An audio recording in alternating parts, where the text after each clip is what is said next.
Hello everyone, you are very welcome to EnglishLogica.com. Have you ever heard someone say, "We need to iron out the wrinkles"? In this video, I'll give you some examples to use in the workplace and in social situations, so you'll feel more confident using this popular idiom.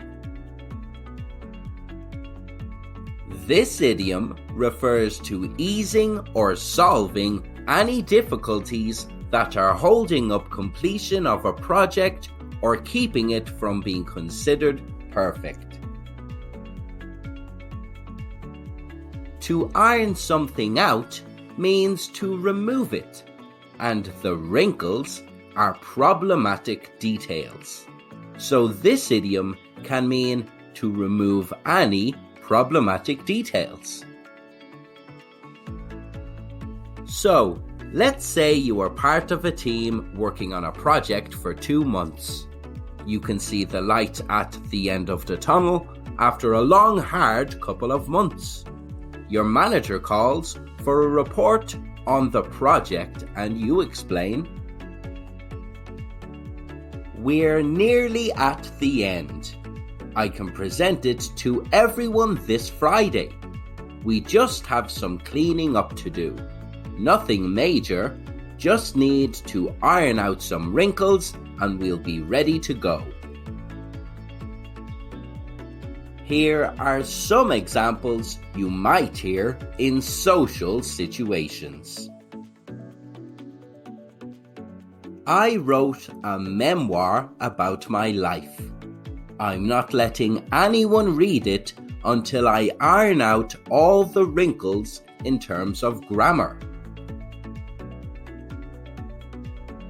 I need to iron out the wrinkles with the priest who's giving the ceremony. I want to ensure my father gets the funeral he deserves. My wife and I are seeing a counselor to iron out the wrinkles in our marriage. Here are some examples you might hear in professional situations. The latest software update is near completion. We just need to iron out some wrinkles before we go live. We have a new business plan that we'll introduce from January, although there are still some parts in which we need to iron out the wrinkles before we do so. The new president had some wrinkles to iron out before taking office. Where did you hear the expression, "iron out the wrinkles"? Let us know in the comments below. And don't forget to subscribe to EnglishLogica or visit EnglishLogica.com for more English idioms you can use in social situations and in the workplace.